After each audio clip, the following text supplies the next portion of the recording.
Salutare prieteni! Astăzi vreau să vă povestesc cum am ajuns să schimb pompa hidraulică a ambreiajului la camper, după ce a început să piardă ulei. Prima dată am observat problema când am intrat în Spania, dar am crezut că nu e ceva grav. Ei bine, am greșit. Pe măsură ce treceau zilele, camperul pierdea din ce în ce mai mult ulei, iar riscul de a rămâne cu pedala de ambreiaj blocată era tot mai mare. Am ales să merg la un mecanic, dar era prea ocupat și putea să mă ajute abia peste 1 sau 2 săptămâni, așa că am decis să o schimb singur. Totul părea destul de simplu, dar m-am lovit de o problemă serioasă. Aerisirea ambreiajului s-a dovedit mult mai complicată decât credeam. Și ghiciți ce? Era și duminică, așa că riscam să rămân blocat în parcare câteva zile. A fost o adevărată provocare, dar și o experiență plină de învățăminte. Hai să vedem împreună cum am rezolvat problema și dacă am reușit să pun camperul în mișcare. Să începem! Bună dimineața din Sevilla! Suntem undeva lângă Sevilla. Astăzi a venit ziua cea mare, trebuie să fac o lucrare la mașină, o lucrare destul de complicată. Dacă nu fac bine, posibil să mai pot mișca vanul, ceva de genul. Sperăm să iasă ok, pentru că trebuie să umblu la pedala de ambreiaj. Da, cu astea spuse, haideți să ne apucăm de treabă.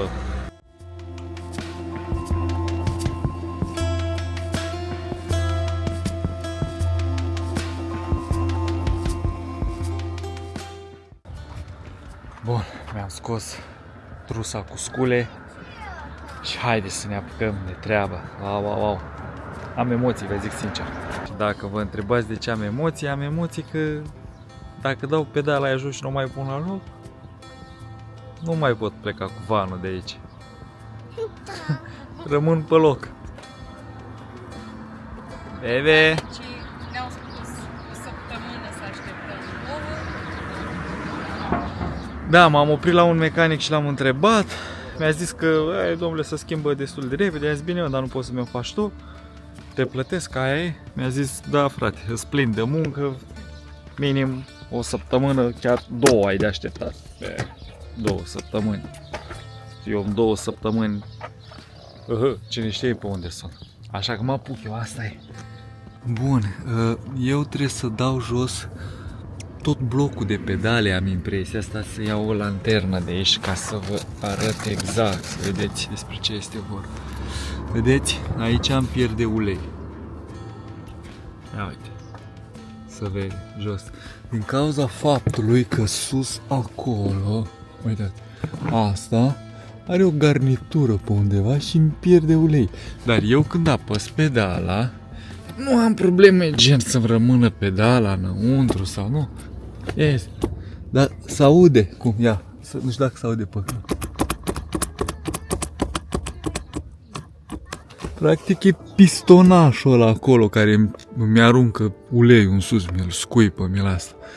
Nu este foarte mult, nu-i, dar e bine să-l schimb. Acum aici, nu știu, văd că am un șurub aici și probabil trebuie să demontez tot blocul ăsta de pedale. Băi, dacă trebuie să demontez tot blocul ăsta de pedală, treaba să facem destul de complicată.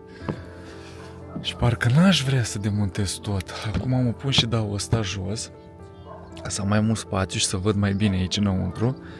Să vedem exact cum o să fac, ce decizie o să iau, ca să pot monta pompa aia, pentru că pompa aia este acolo în spatele pedalei, aici, și nu cred că am cum să o pun altfel, nu știu, trebuie ridicată pedala asta în orice caz. Bun, am demontat asta de aici. Acum, vedem, avem un pic mai multă vizibilitate, dar tot nu știu exact cum. Să mă uit mai bine, să văd exact cum. Am aici ajutoare. Ia uite, nu mă lasă ăștia să lucrez.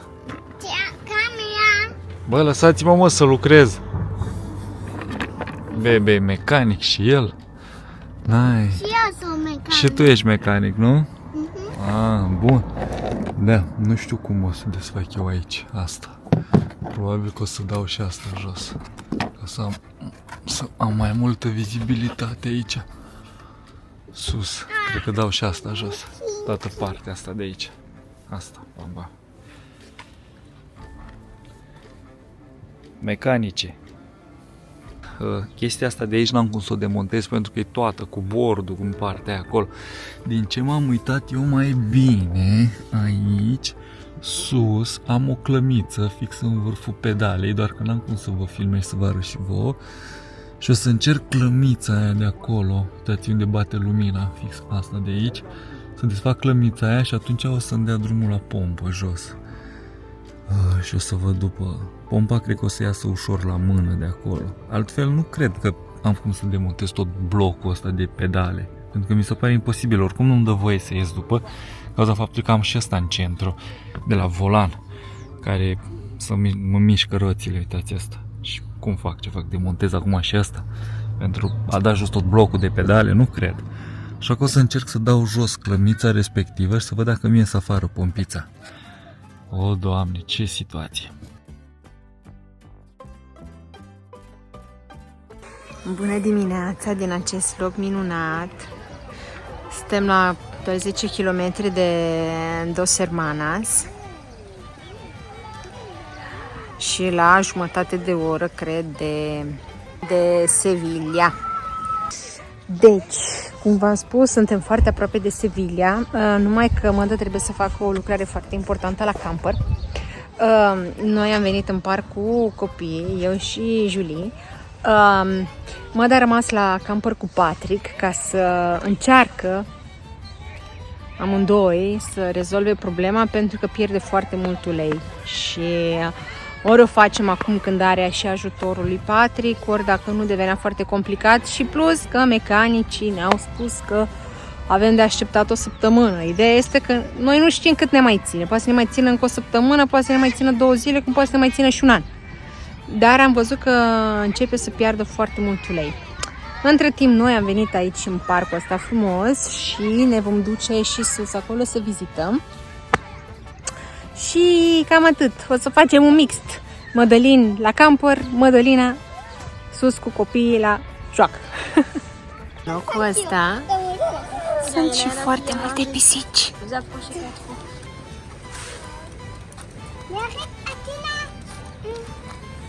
Ia uitați! Vine lumea, localnicii și le dă de papa. Doamne, ce este atât de frumos aici! Da, iubire? Dați!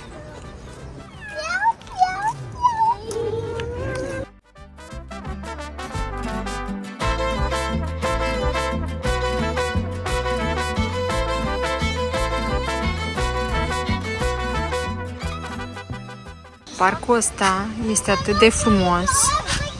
Nu ne așteptam. Și este enorm.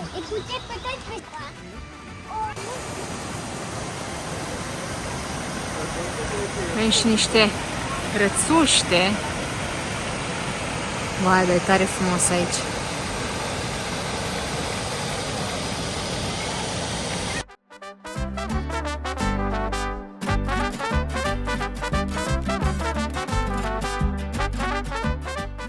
Și am văzut și pisica asta care vrea să coboare din copac, a rămas blocat acolo, dar uitați-vă ce tactică are.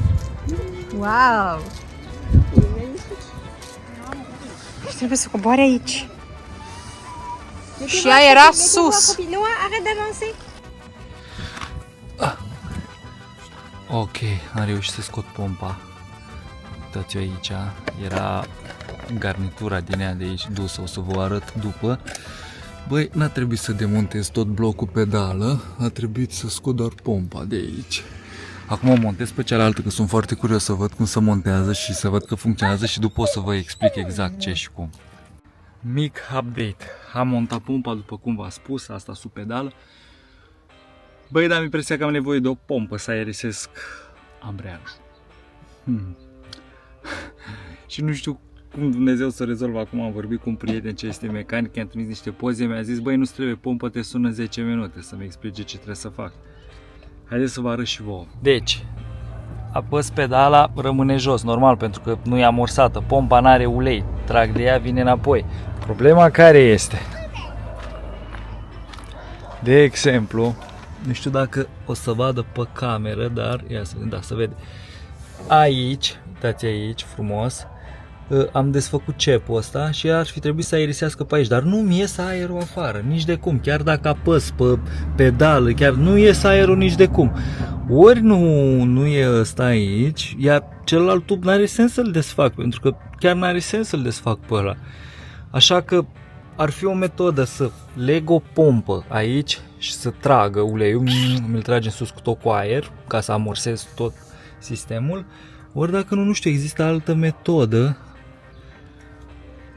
și aștept să mă sune prietenul ăsta al meu și să-mi explice puțin el cum să face sau ce modalitate este.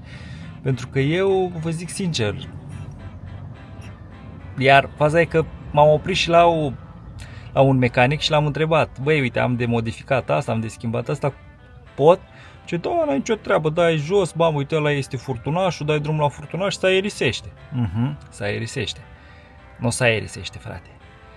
Și mă aflu și într-o parcare, în momentul de față, și n-am ce să fac, în sensul că n-am cum să plec cu vanul de aici, dacă nu rezolv problema. Și trebuie să rezolv neapărat problema. Vă dați seama în ce situație de rahat sunt? Nu mă pot mișca cu vanul din parcarea asta. Măcar mă bucură faptul că am soare, mâncare pentru câteva zile. O rezolv eu într-un fel sau altul. Sper din toată inima să fie și altă metodă de a modifica, de a aerisi sistemul ăsta de ambreiaj. Nu doar cu o pompă. Îmi doresc foarte mult. Mă aflu într-o situație cam nașpa, nefiind acasă, fiind într-o parcare, nu cunoști pe nimeni, nu vorbești limbă, nu ai, aerisește ambreiajul. Na, vedem. Dar face parte din a călători și chestia asta.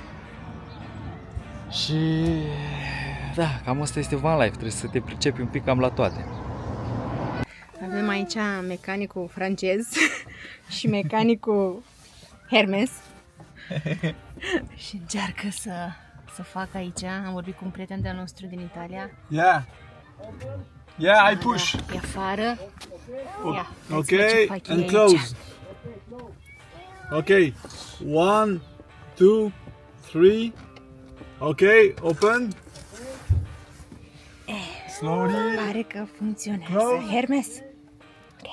1, 2, 3. Open. Oh, băi, ești bucuros că am rezolvat-o. Man, ce mai chinuit, am mai ulei pe mâini. Haideți să vă explic și vouă. Deci, aici este pedala. Ia uitați. Ia. Da. Și trebuia cineva să-mi apese pe pedală, iar unde am tubulețul acolo, Doamne, jos acolo, trebuia să deschid ușor și cineva să apese pe pedală. Bună dimineața! De aici, din locul de parcare. Wow, am reușit să fac ambreiajul mașinii. Sincer vă spun, am avut un pic de teamă. Mi-a fost teamă, ce-i drept.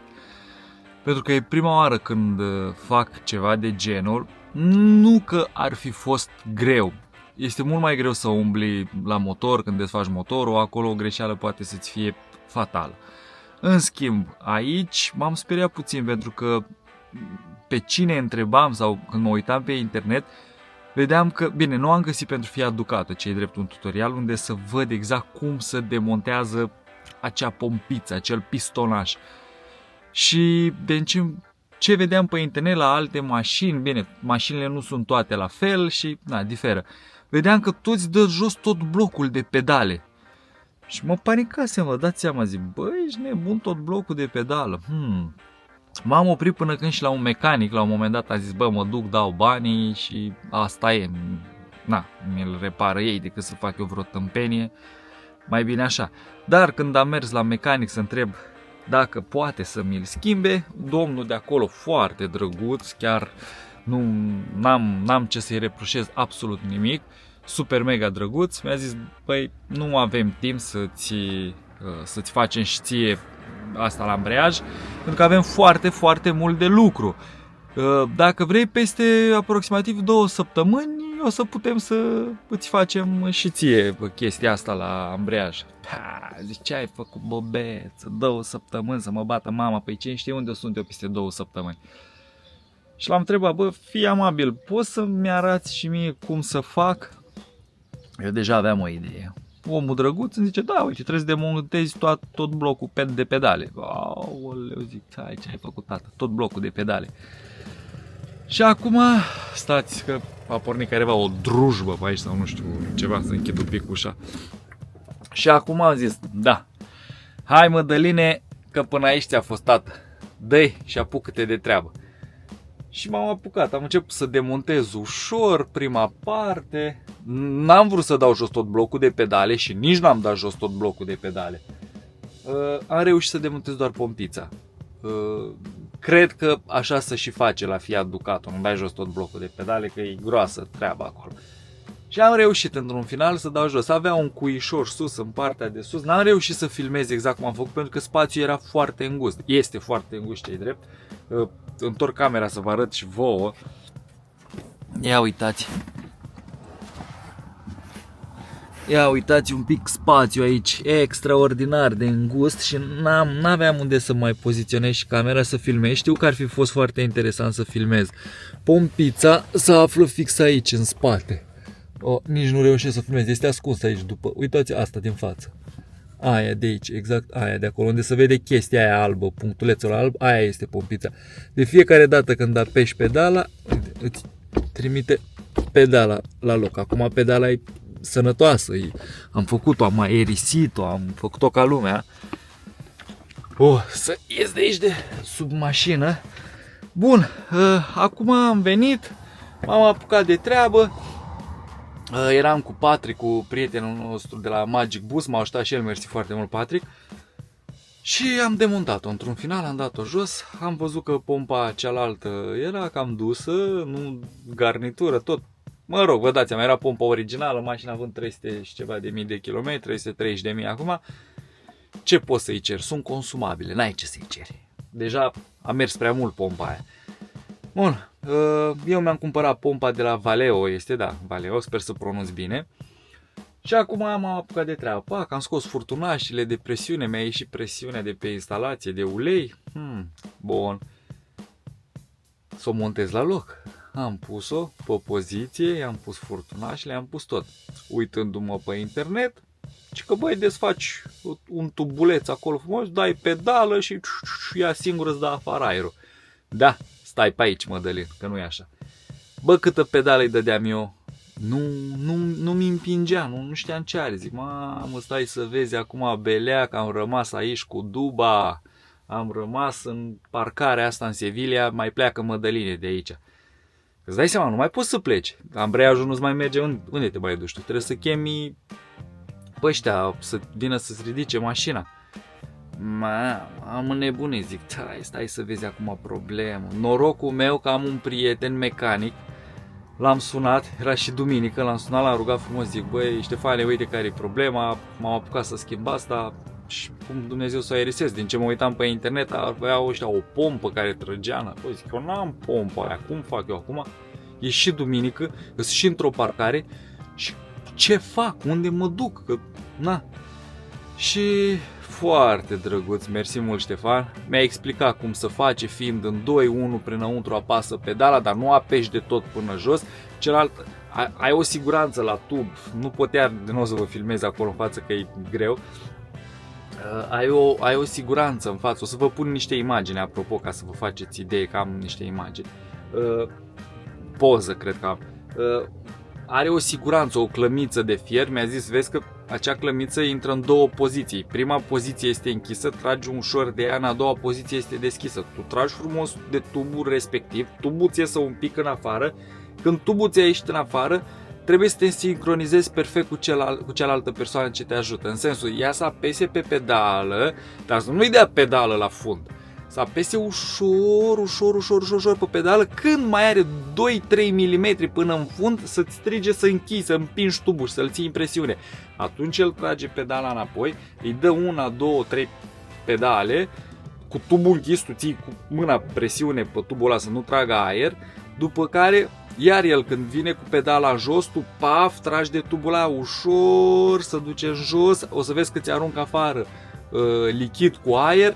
Când mai are 2-3 mm jos, paf, tu iar trebuie să închizi. Trebuie să fiți sincronizați aproape perfect. Dacă nu, îți prinde aer din nou și îți tragi aer și stai până mâine dimineață și pompezi doar aer. Nu dai afară aerul ca să faci loc la lichid. Și într-un final am reușit de ne-am sincronizat bine, am făcut tot. Am probat și mașina pe aici, camperul merge perfect. Mi-am schimbat până la 5 trepte, merge, n-am treabă. Wow, mersi mult din nou, Ștefan, pentru sfat, că m-ai ajutat cum să aerisesc tot asta. Pentru că nu știam cum să o fac și da, n-am mai făcut-o niciodată. Cam asta este cu camperul, viața de van lifer. Trebuie să te pricepi un pic la toate, mai ales când pleci full time cu camperul, trebuie să te pricepi un pic la mecanică, pentru că nu zic acum că ți se strică motorul și vezi, dragă Doamne, ți-a bubuit ceva și asta e, rămâi în drum, dar sunt lucruri de astea consumabile pe care dacă nu știi să le schimbi, poate te duci la un mecanic și plătești.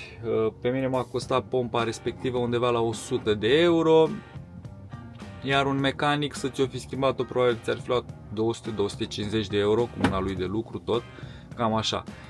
Și dacă te pricepi, economisești niște bani, economisești și timp, că ai fi stat vreo 2 săptămâni după omul respectiv. Dacă n-ai fi vrut să stai după el, te-ai fi dus la alt mecanic și acolo ți-ar fi luat bani pentru că era urgență și ar fi trebuit să-și lase lucrul lui pe care deja l-are ca să te bage pe tine în service. Și atunci n-ai mai fi dat 200-250 de euro, ai fi dat cred că chiar 400 de euro fiind la urgență. Da, și cum spuneam, trebuie să te pricepi un pic și la mecanică și pentru că este important. Eu îmi bag nasul, mulțumesc lui Dumnezeu, sunt o persoană ce își bagă nasul și mă interesează să învăț cât mai multe, iubesc să învăț. De asta și călătoria, îmi place, dacă simt că stagnez și nu mai învăț lucruri, simt că o parte din mine cedează și atunci prefer să învăț tot timpul lucruri noi. Cu toate astea am reușit-o, am scos-o la capăt, mașina merge. Vă mulțumesc foarte mult că ați vizualizat acest video până la final, dacă ați rămas până la final. Iar în vlogul următor o să vorbim de partea electrică de aici din van. După cum vă spuneam pe live, nu știu dacă ați văzut live-ul pe care l-am făcut, o să mai adăugăm încă 3 panouri a câte 200 de W fiecare. Sunt niște panouri un pic mai speciale, un pic mai... O să le vedeți, că nu o să pun vlogul, o să vedeți acolo exact ce și cum. Da, am ținut morțiș să vă povestesc și vouă pățania asta noastră. Poate pare un pic neinteresant ceea ce spun, dar pentru noi a fost o aventură, credeți-mă, să rămâi într-o parcare cu vanul duminica unde nu cunoști pe nimeni și nu știi ce să faci. Este un pic de speriat. Cu copiii, cu asta, nu mai poți să muți vanul, da. Da, și am ținut să împărtășesc și lucrul ăsta cu voi. Vă mulțumesc că ați vizualizat acest video, vă îmbrățișăm cu mare drag. Din partea noastră a Mădălinilor, cum bine știți, mare îmbrățișare. Iar până data viitoare vă pupăm și vă iubim pe toți. Numai bine, pa, pa!